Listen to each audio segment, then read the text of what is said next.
Bismillahirrahmanirrahim. Alhamdulillah wassalatu wassalamu ala Rasulillah Nabiyyina Muhammadin wa ala alihi wa sahbihi ajma'in. Allahumma 'allimna ma yanfa'una wa dhakkirna ma nasina wa anfa'na bima 'allamtana wa zidna ilma. Wala haula wala quwwata illa billahil aliyyil azim wa ba'du. Muslimin dan muslimat, para pelajar sekalian, alhamdulillah sesi tanya jawab pagi Sabtu 27 hari bulan 11 2021 bersamaan dengan 22 Rabiul Tsani 1443. Ini adalah merupakan siri yang ke-51. Siri yang ke-51 untuk maklumat para pelajar sekalian, memandangkan kita ni sudah buka pejabat, sudah kolej pun sudah buka, kena mengajar. Tuan-tuan banyak pergi pejabat, jadi anak kita hadkan tanya jawab ni hanya kepada pagi Sabtu je. Sebab pagi Sabtu ni muttafaq alaih. Semua pejabat kerajaan tutup hari Sabtu. Daripada negeri Kelantan, negeri Kuala Lumpur semua tutup. Tapi kalau hari Ahad tu, orang sana cuti, kita sini kerja. Jadi supaya tidak menyusahkan para peserta, para pelajar yang setia dengan majlis ilmu, jadi kita akan hadkan tanya jawab hanya untuk hari Sabtu saja. Dan tidak salah untuk tuan-tuan terus mengirim soalan-soalan kepada admin. InsyaAllah mungkin jawapan itu sudah ada dalam siri yang lepas. Ini siri yang ke-51 dah ni tuan-tuan. Jadi alhamdulillah ada sahabat-sahabat kita yang berkhidmat. Khidmat lillahi ta'ala. Dia ambil video ni, dia potong. Pendekkan satu-satu soalan. Ada juga sahabat yang buat TikTok. Saya tak ada akaun TikTok ni. Orang lain tolong buat. Jadi yang semua saya nasihat saya kepada pihak sahabat-sahabat yang nak potong video, tolong kerak habis. Jangan separuh jalan. Nanti orang tak faham, jadi keliru. Jadi kalau nak potong daripada awal perbincangan sampai wallahu alam. Barulah dia panggil adil. Kalau tidak, nanya. Orang baca separuh, keliru dia kata, keliru ni. Jadi ustaz ni mengelirukan. Ustaz ni keliru, tak clear. Sebenarnya dalam perbincangan clear. Bukan untuk saya saja ni. Nasihat umum kepada semua admin. Jadi kalau nak potong video, potong habis-habis lah kan. Kalau tidak, banyak yang mengelirukan dengan sebab video pendek. Sebab tu sebelum ada video pendek ni, sebelum ada TikTok ni, saya tengok tak timbul banyak sangat fitnah ni. Bila admin yang rajin, dia potong video ustaz dia, kan, ustaz dia potong, ketika itulah timbulnya fitnah. Baru orang tahu, oh macam ni, ada wali tu, ada mandi sapalah, ada tu, ada ni. Sebab kita yang dedahkan rahsia. Boleh jadi kalau orang dengar semua lain, ataupun orang tak dengar, orang tak tahu pun, yang panjang-panjang tak timbul sangat fitnah. Jadi nasihat saya kepada semua para penjaga, pembantu pendakwah, ustaz-ustaz, kalau nak potong biar habis. Dan ada banyak video yang anda tengok, saya pun tak tahu siapa dia yang buat. Sampai hari ni pun kita tahu admin yang potong buat TikTok, dia tak hubungi pun kita. Tak tengok-tengok orang hantar, video saya ni. Tapi ada kalanya yang kita bimbang, ayat tak habis, dipotong separuh, maka timbullah fitnah. Allahu Akbar. Macam baru ni satu video fitnah besar ni.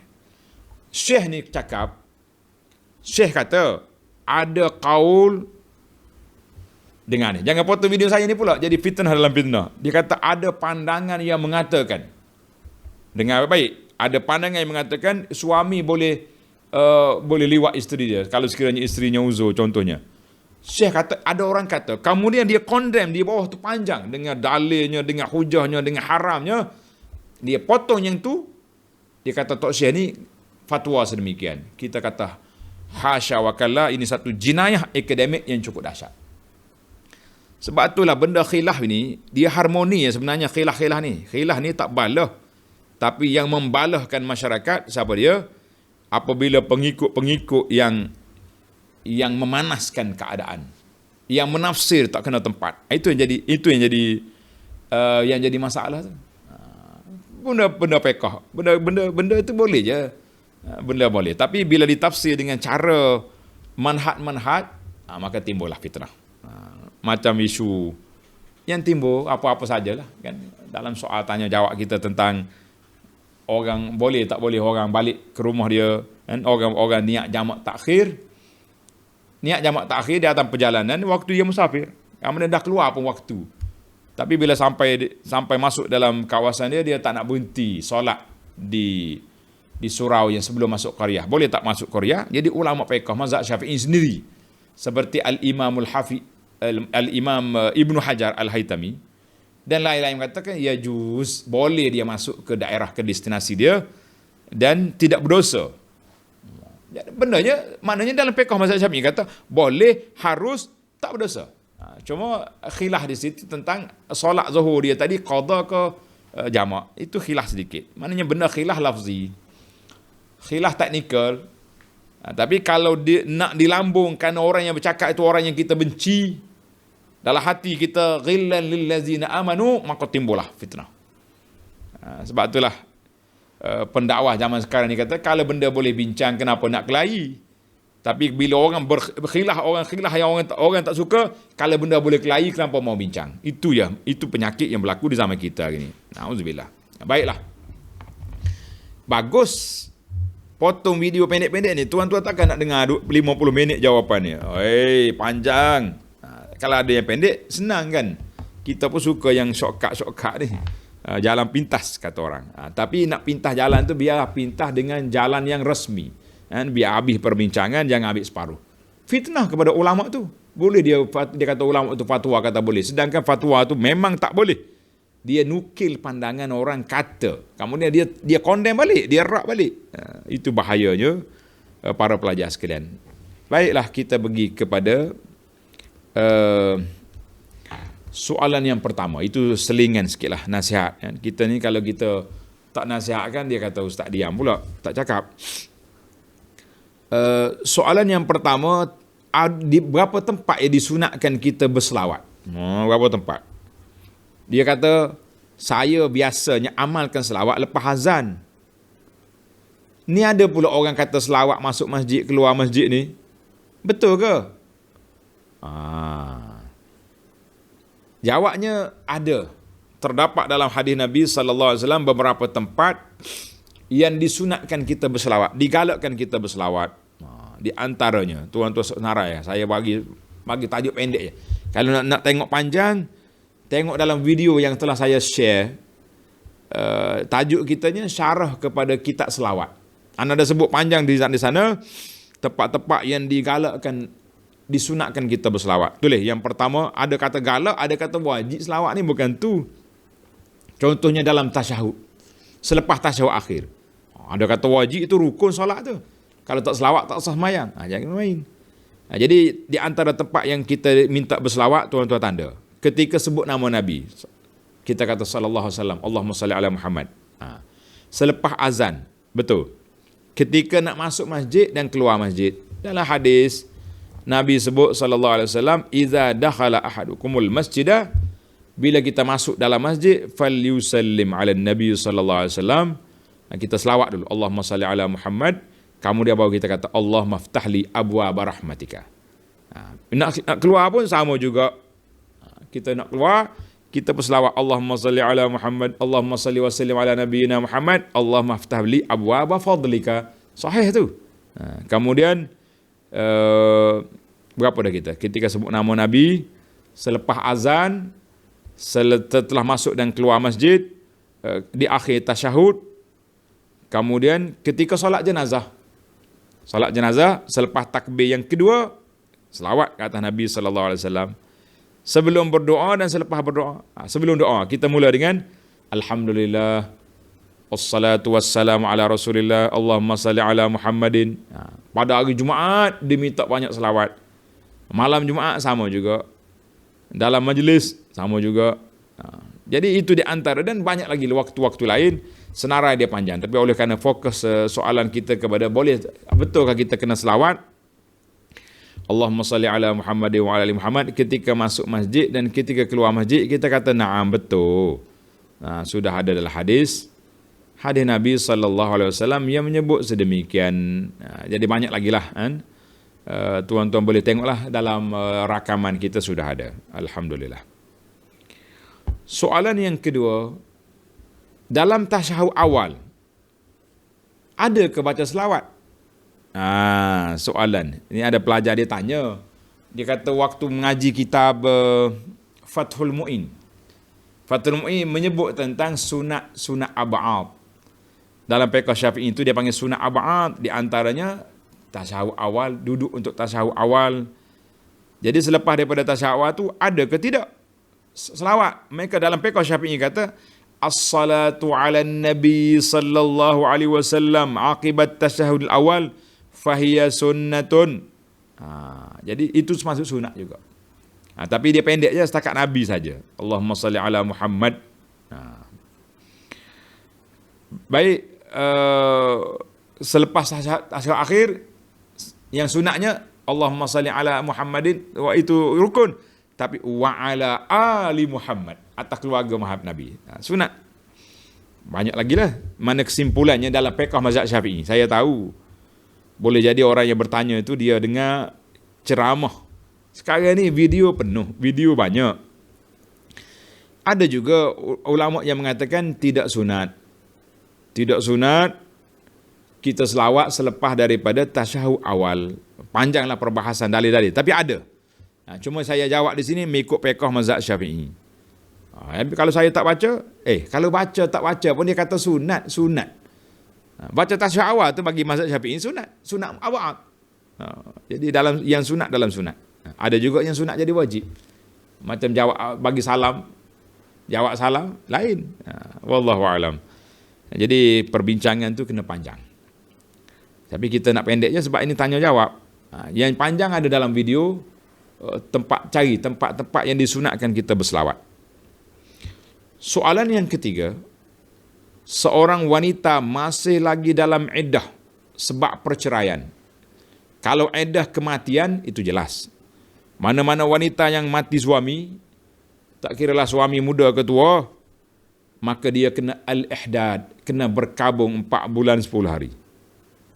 Tak boleh pergi, tak boleh berhias, tak boleh musafir, tak boleh berjalan sana sini, kecuali kalau terdesak ada keperluan. Tapi di sini soalan dia bukan sebab mati, sebab bercerai. Jawabnya dalam fatwa yang saya baca ni, dia kata apa? La yajuzu lil mu'taddati min talaqin raj'i. Tidak harus bagi seorang perempuan yang bercerai talak raj'i, maknanya talak yang suami dia boleh rujuk balik. Makna 2 kali cerai baru. Tak harus dia pergi umrah. Illa biizni zawjiha, kecuali dia dapat keizinan daripada suami. Sebab dia masih lagi di bawah tanggungjawab suami tu. Masih lagi di bawah tanggungjawab suami dia. Jadi dalam kitab Al-Mawsu'at Al-Fiqhiyah kata zahabal Hanafiyyah wa Syafi'iyyah ila anna al-mutallaq ar-raj'iyyah la yajuzu lahal khuruj. Tak boleh dia keluar daripada rumah dia. Kita ni dak berkelahi, tak ada pagi ni, tak ada tengah hari, cabut angkat beg lari. Tak boleh. Kena duduk situ dulu. Kalau duduk sini kelahi lah, jangan duduk kelahi dengan dia. Dah cerai dah, jangan duduk kelahi, tunggu situ. Jadi panjanglah. Qala an-Nawawi rahimahullah, idza in kanat raj'iyyah fahiya zawjatuhu. Kalaulah orang itu bercerai yang boleh rujuk balik, maka dia masih lagi di bawah ismatin zauj. Masih lagi di bawah jagaan suami. Fa alaihil qiyam bi kifayatiha. Suami itu kena bagi tanggungan, kena bagi lagi makan minum pada dia. Tempat tinggal yang duduk di situ tak boleh keluar. Fala yakhruj illa bi iznihi. Maka tak boleh keluar kecuali dengan izin suami. Ada kata izin pun tak boleh juga.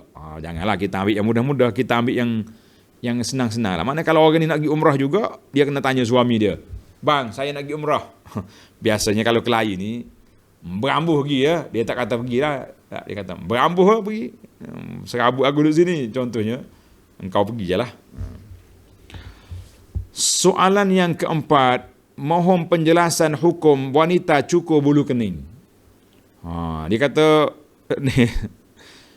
kata, saya perhatikan Abu Anas ni selalu sebut kening lutung. Lutung tu seekor hayawan. Kening dia tak ada sini, putih atas kening ni. Jadi arwah bapak saya ni rahimahullah, kita ni orang kampung kenal lah lutung.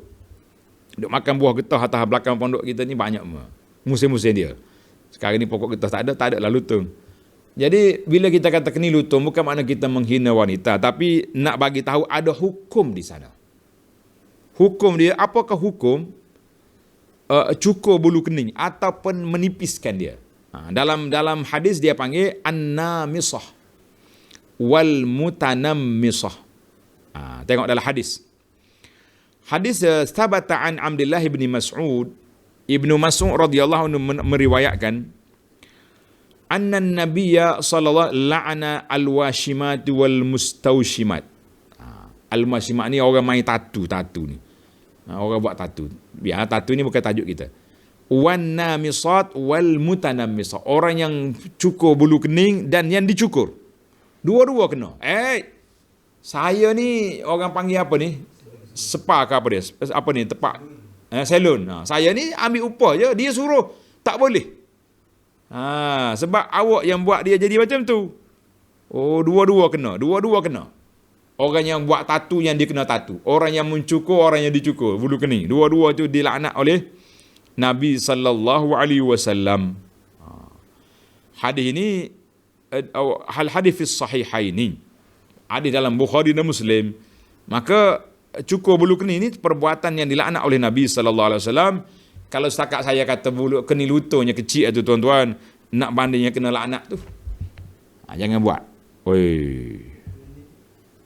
Dia kata ustaz, cantik. Cantik apa macam lutung? Cantik. Allah Ta'ala buat comel-comel dah. Kenapa kita kacau pula? Kenapa pula? Jadi timbullah juga orang tanya wa amma sababut tahrim. Sebab apa dia kenapa haram? Kenapa haram? Kenapa haram? Kata di ulama bahwa wahwa muhawalatu taghyiri khalqillah. Macam orang ni tak setuju dengan Tuhan buat. Allah buat kening, dia pergi cukur. Kemudian dia cak sendiri pula. Itu sebab dia. Wa fi zalika naw' i'tiradu ala amrillah wa adamir ridha. Seolah-olah macam dia tidak reda. Saya reda ustaz. Kalau reda cukur apa? Kalau reda dah reda, kenapa cukur? Kecuali bulu-bulu yang memang dia panggil min sunanil fitrah. Di antara sunnah fitrah, sunnah fitrah apa dia? Cabut bulu ketiak. Itu memang disuruh. Dan cukur bulu hari-hari memang disuruh. Anda misai, suruh. Cukur janggut, larang. Cukur kepala, harus. Ada kadar harus, ada kalanya cukur kepala, sunnah. Bila? Bila kita selesai daripada umrah, selesai daripada haji, kita cukur kepala, sunnah. Tapi kalau hari biasa, harus. Tapi kalau cukur bernazar kerana boleh sekian, cukur, itu tak boleh. Sebab dia pergi ke bila nazar tu dia jadi satu perkara yang jadi ibadat pula. Kita kena ingatlah banyak juga ilmu cukur ni pun. Kita bincang tajuk dia ilmu cukur. Soalan yang kelima. Apakah hukum solat sunat bagi orang yang ada qada?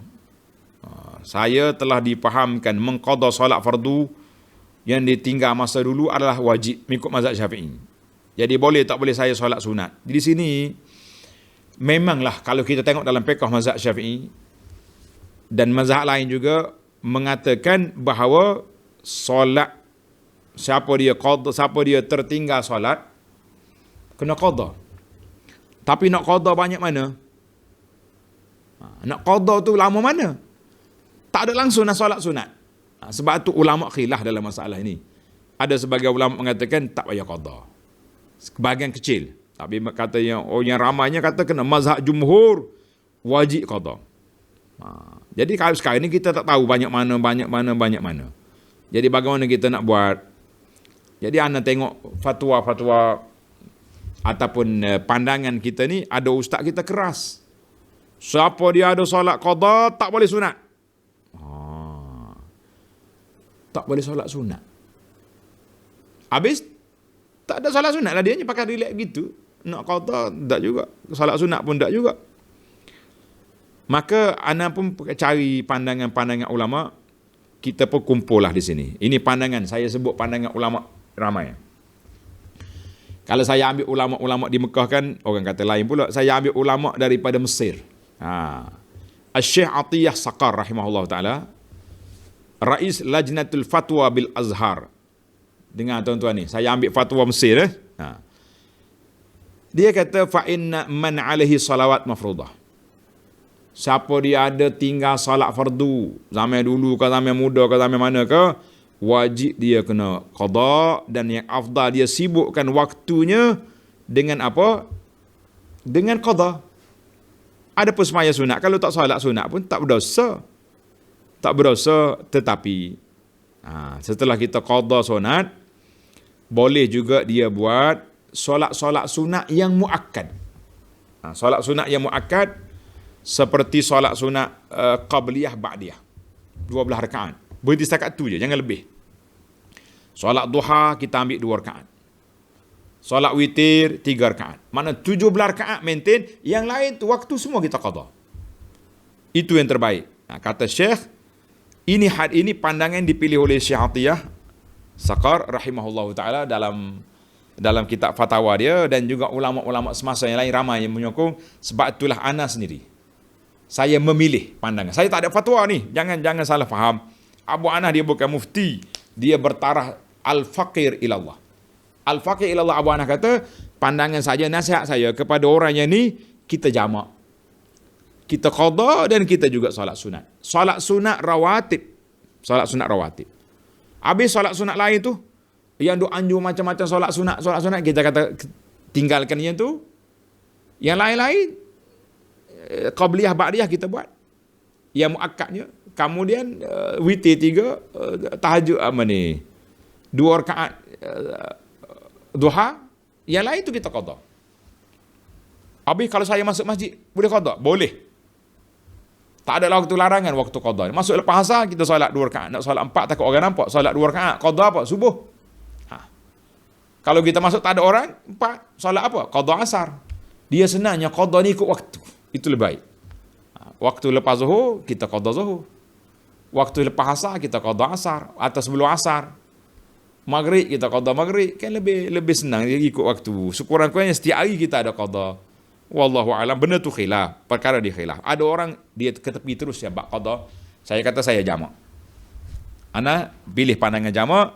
Tuan-tuan yang ada qada, utamakan qada. Tapi insya Allah, kita mengatakan tidak juga terhalang sampai mereka tak boleh langsung nak solat sunat. Dia kata itu wajib. Betul. Tapi khilaf ulama itu masih berlaku di situ. Wallahu alam. Soalan yang ke-6. Menggunakan kalimah Islam bila bercakap dengan non-Muslim. Contohnya, bila orang Muslim non-Muslim tanya, how are you? Apa khabar hari ini? Kita kata Alhamdulillah fine. Boleh tak boleh? Tak ada masalah. Kita puji Allah Ta'ala. Dengan kita guna kalimah-kalimah Islam ni, kalimah-kalimah boleh jadi akhirnya apa minat juga dengan Islam, apa nak buat. Contohnya kita tengok dia buat benda baik, kita kata Masya Allah, Tabarakallah, Allahu Akbar. Boleh.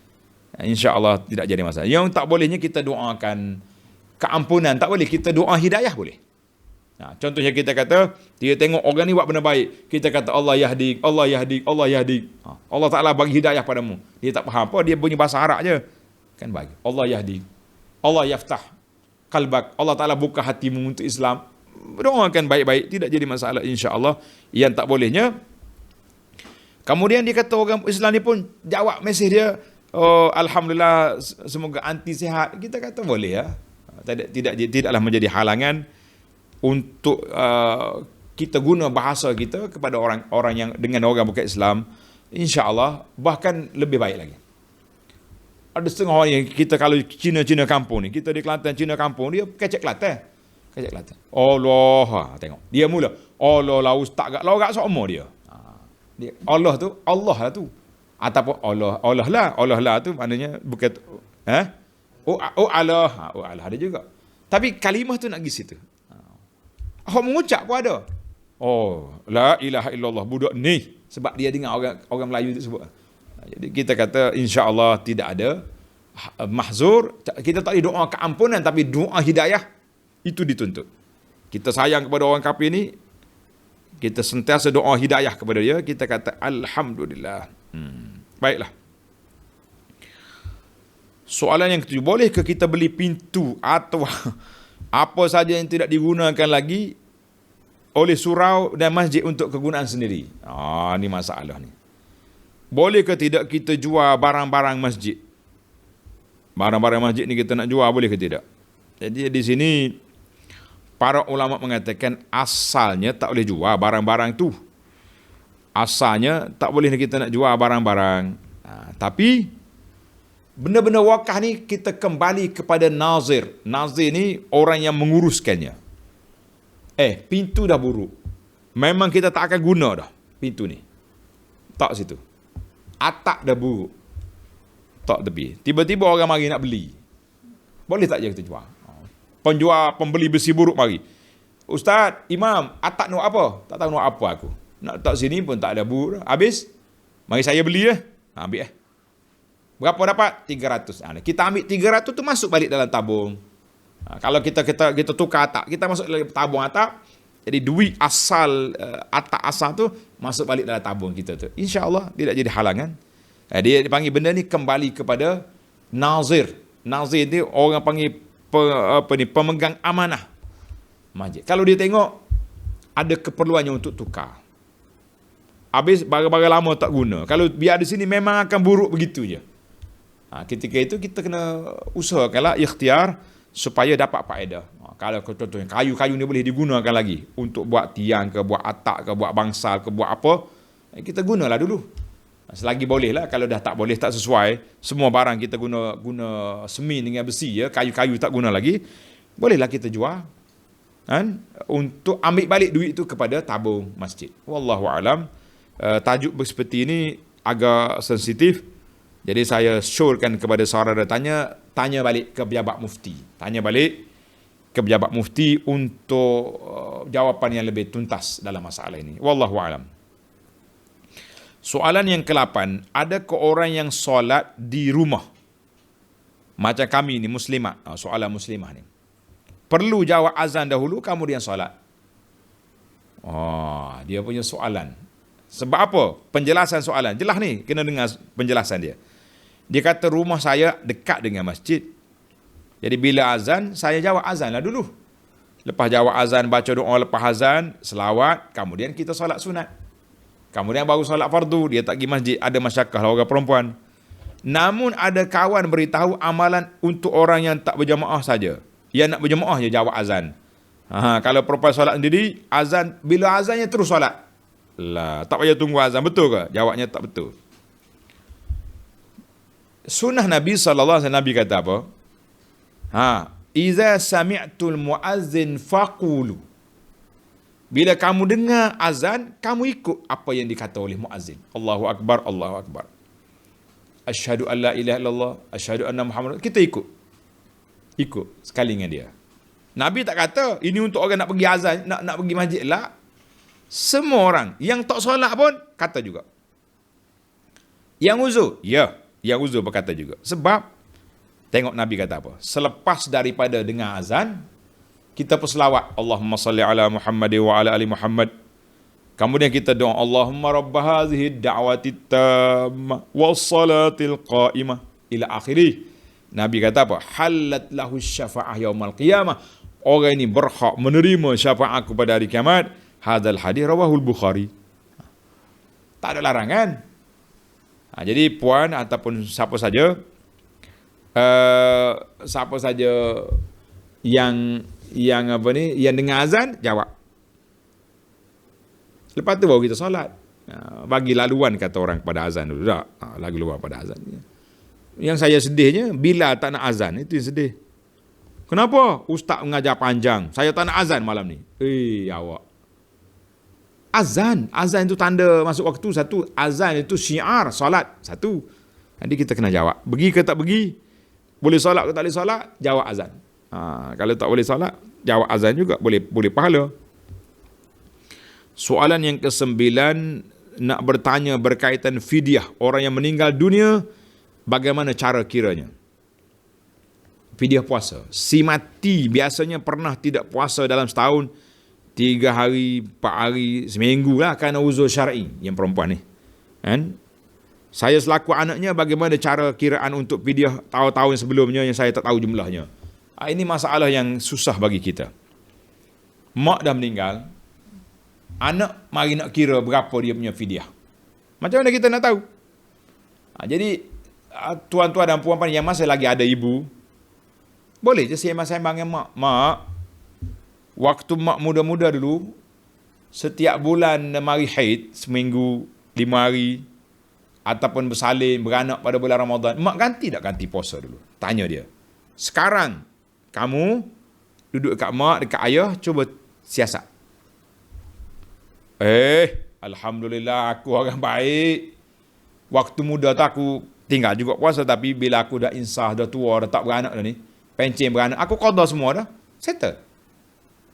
Ni mak mati baru mula nak kaji, baru mula nak spekulasi, mula nak buat tuduhan kepada mak, mak tak puasa lah, macam-macam.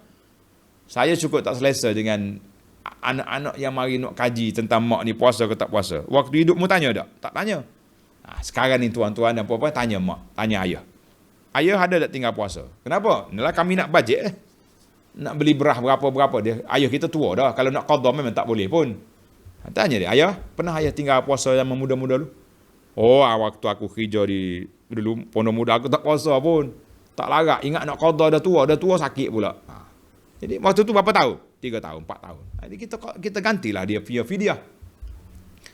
Habis kalau tak tahu ni macam mana nak buat? Tak tahu ni dah susahnya. Nak buat macam mana? Buat anggaran je lah. Anggaran macam mana berapa hari setahun dia tak puasa. Contohnya, biasa orang tua ni, dia punya kitaran haid dia seminggu, 5 hari. Jadi kita anggaplah berapa. Kemudian cara nak kira fidyah pula, ada 2 mazhab tu. Mazhab Syafi'i berganda. Kalau 50 tahun dulu, 50 cukup satu hari. Tahun yang kedua 49. Sebab itulah orang kira selori. Kalau tanya saya bawa satu pandangan lagi yang mengatakan puasa tak berganda. Ini pandangan mazhab lain. Jadi tuan-tuan boleh fikirlah macam mana kita nak selesaikan masalah ini.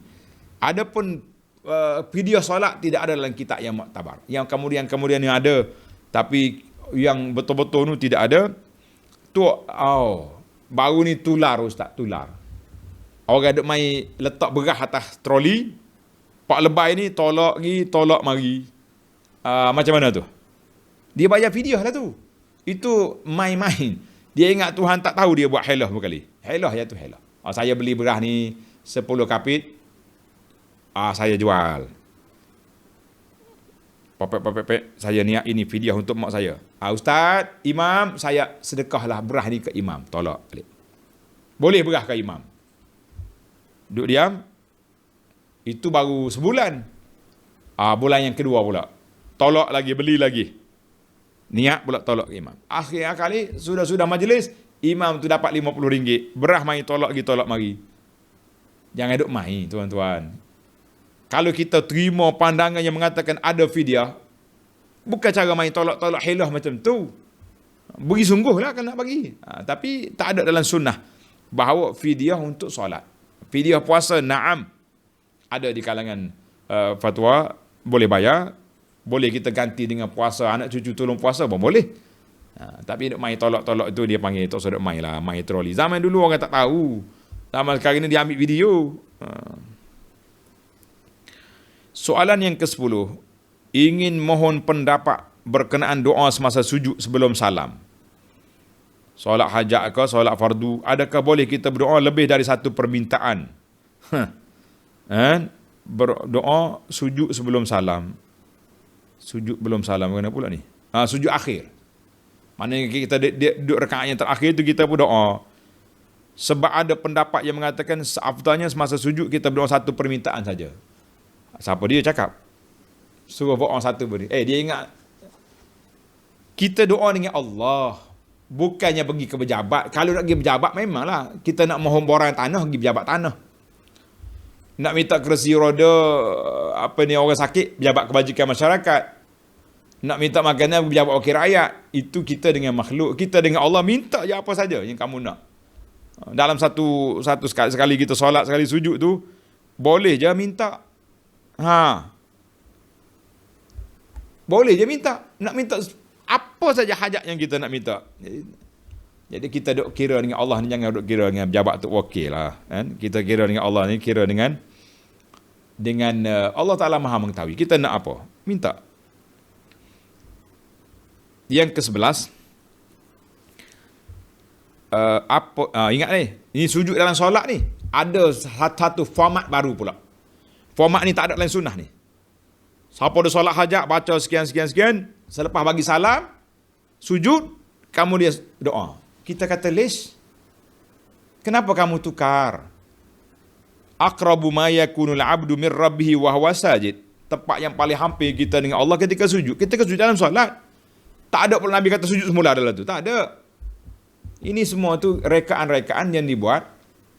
Bahkan kita ajarlah cara-cara solat yang diajar dalam sunnah Nabi SAW kepada masyarakat mudah. Soalan yang ke-11 lah kita ni. Yang ke-11. Apakah perbezaan antara hukum, fardu, wajib dalam bab ibadat ni? Saya nak hurai pendek je sebab panjang cerita ni.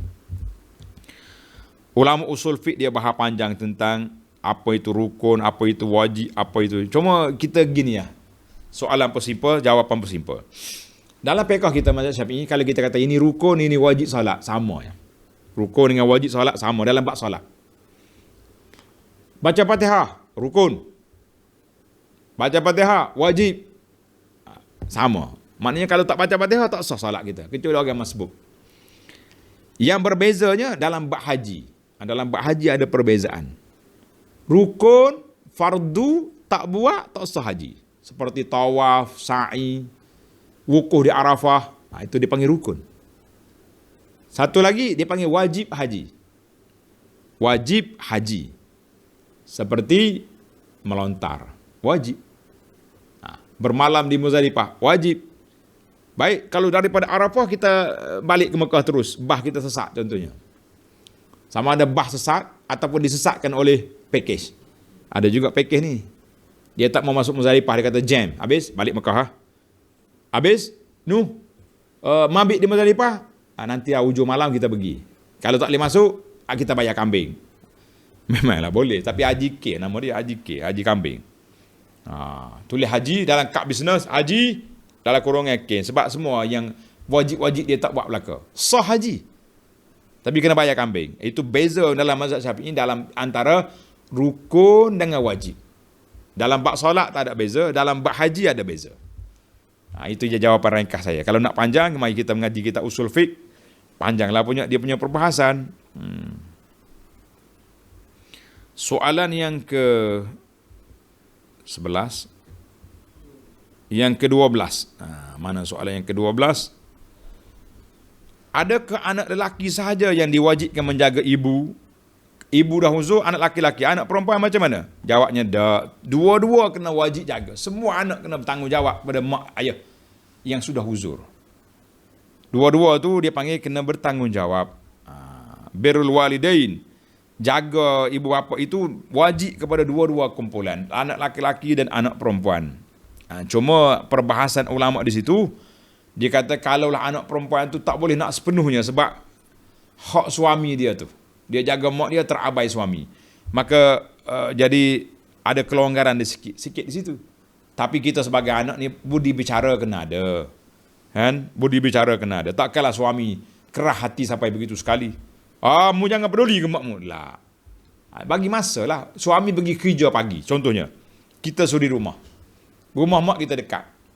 Apa salahnya tak? Lepas anak pergi sekolah semua, suami cik abang pergi kerja, kita pun pergi rumah mak. Abang-abang lain yang pergi kerja. Aku jaga. Jadi budi bicara mak dengan ayah kita ni, biarlah kita ambil cakna, kata orang.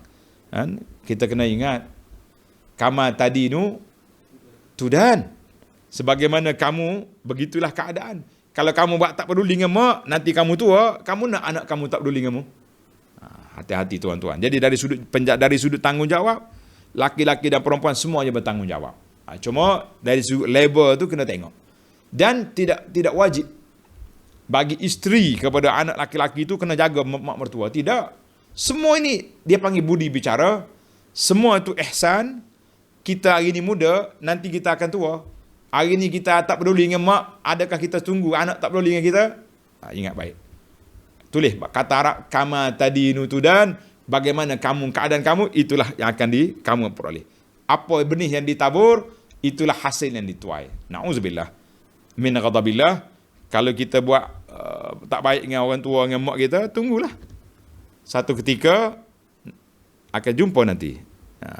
Ketika itu menyesal tak berguna. Dulu aku buat mak macam ni, sekarang anak buat kepada aku. Tak apa boleh buat. Fatal awan. Masa sudah habis. Soalan yang ke-13, adakah dianggap meminta balasan apabila guru Quran yang mengajar menyuruh pelajarnya setiap kali lepas kuliah, lepas mengajar Quran, kata jazakallahu khaira, jazakillahu khaira contohnya. Sedangkan Abu Anas sebut tak boleh minta doa, nanti jadi balasan. Kita kata tak boleh secara spesifiknya lah. Setiap kali doa, setiap kali lepas mengajar, doakan ustaz. Tak payahlah macam tu. Kita ajar adab. Mula-mula kita nak mengajar Quran, kita kata pelajar-pelajar semua, eloknya bila orang baik kepada kita, sebagian dalam hadis Nabi SAW, Nabi kata apa? Man ata ilaikum ma'rufan fakafi'u. Kalau orang buat baik pada kamu, membalahlah kebaikan itu. Fa illam tajidu, kalau kamu tak ada barang nak balas, fad'u lahu hatta ta'lamu an qad kafatum. Doa dia biar dia tahu kamu dah balas jasa dia. Ini kita ajar awal-awal. Hadis riwayat Ahmad wa Abu Daud dengan sanad yang sahih. Kita ajar. Lepas pada eloknya lepas kita mengaji kat, kita doakan ustaz-ustaz kita. Bukan saya saja, sama mana-mana guru-guru mana-mana pun. Jadi kan menarik tu. Kata. Tak boleh lah macam tu. Itu pun macam tafsir kepada ayat Quran dulu. Innama nut'imukum liwajhillah la nuridu minkum jazaa'an wala syukura. Manakala kita minta orang berdoa, bukanlah hilang pahala, full hilang tidak. Tapi kata di para ulama boleh mengurangkan pahala sebab kita minta balasan. Kalau kita minta pun tak apa, minta bayaran PT pun boleh. Dah kita buat kerja kan. Itu cara-cara. Tapi eloknya, sebab itulah bila kita nak pergi rumah orang, kita belajar adab.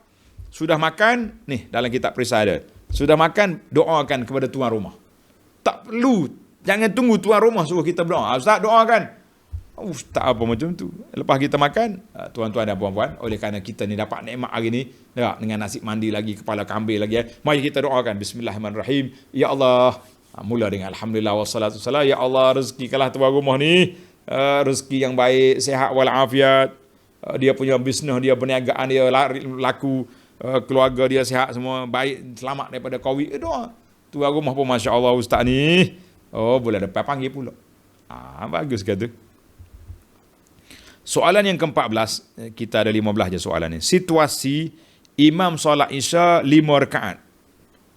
Dengan yakin dia buat 4 rakaat. Semua makmum sedar kesilapan, tapi masih ikut hingga akhir salam. Macam mana? Sudah. Panjang pula soalan ni. Dia kata, kita kata imam yang tambah rakaat, dia yakin dia 4. Kamu yang duduk di belakang dia, yakin 5. Maka wajib kamu kena tegur. Subhanallah, subhanallah, subhanallah. Kalau dia tak turun juga, kita kena mufarakah. Tak boleh lagi ikut dia. Kalau kita ikut dia, batal sekali dengan kita sebab kita tahu. Jadi kita kena ingatlah. Kita kena tak. Sebab kita tahu dia batal, kita tak boleh ikut. Bagi dia seorang, sebab dia kata dia cukup dia 4, ikut dia. Namun begitu, sepatutnya imam ni kalau ramai orang tegur, kena ambil peduli jugalah. Aku ni ramai orang tegur dah. Kalau seorang tegur, kamu dia senyap, dia pun confused juga tu. Dah. Tapi kalau ramai tegur menunjukkan kita salah. Kalau ramai tegur menunjukkan kita salah, jadi kita kena turun balik. Bila turun, sujud sawi di akhirnya, insya-Allah. Tapi kalau makmum ikut juga, setelah dia tahu, batal solat dia. Wallahu a'lam. Soalan yang terakhir lah. Batuk lagi dah. Tolong terangkan maksud doa dalam perisai Muslim. Muka surat 101. Bagus dia. Perisai Muslim 101. Mana nombor? Ni. doa dia ni.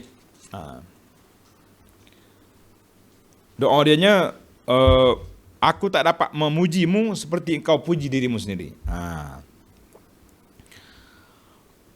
La uhsi thana'an 'alaika kama asnaita 'ala nafsik. Jadi aku tak dapat nak pujimu ya Allah sebagaimana memuji diri kamu sendiri. Apa maksud? Maksud dianya macam ni. Maksud dianya, ya Allah, aku tak mampu nak pujimu dengan kedudukanmu yang sebenar-benarnya. Tak mampu kita. Allah Ta'ala puji dia sendiri dengan penuh kesempurnaan. Kita puji Allah, ya Allah, alhamdulillah, subhanallah. Itu je yang kita mampu. Mana kita mengaku kelemahan kita di hadapan Allah Azza wa Jalla. Ya Allah, aku puji mustakat ni yang aku mampu. Yang aku tak mampu, nak puji dengan sepenuhnya di luar kemampuan aku. Mudah-mudahan Allah Ta'ala ampunkan kepada kita. Dan memang pun kita tak mungkin nak puji Allah Ta'ala dengan sepenuh-penuhnya sebab ilmu kita terhad. Ilmu kita terbatas. Ilmu Allah tidak terhad dan tidak terbatas. Jadi kita kata, aku pujimu ya Allah dengan pujian yang aku mampu, tapi tak mampu nak puji sepenuhnya sebagaimana yang engkau pujimu sendiri. Wallahu alam, tamatlah kita. InsyaAllah 15 soalan. Dan ini adalah merupakan siri yang ke-51. Dan insyaAllah kita jumpa dalam minggu hadapan. Jadi kita ambil sekali seminggu saja. Siapa-siapa ada soalan, boleh terus hantar ke admin. Mereka akan jawab melalui video yang sudah ada. Ataupun jawapan ringkas. Ataupun dia kata wallahu alam, terimalah seadanya daripada jawapan. Wallahu alam. Wa sallallahu ala nabiyyina Muhammad. Wa ala alihi wa sahbihi ajma'in. Walhamdulillahi rabbil alamin. Wassalamualaikum warahmatullahi wabarakatuh.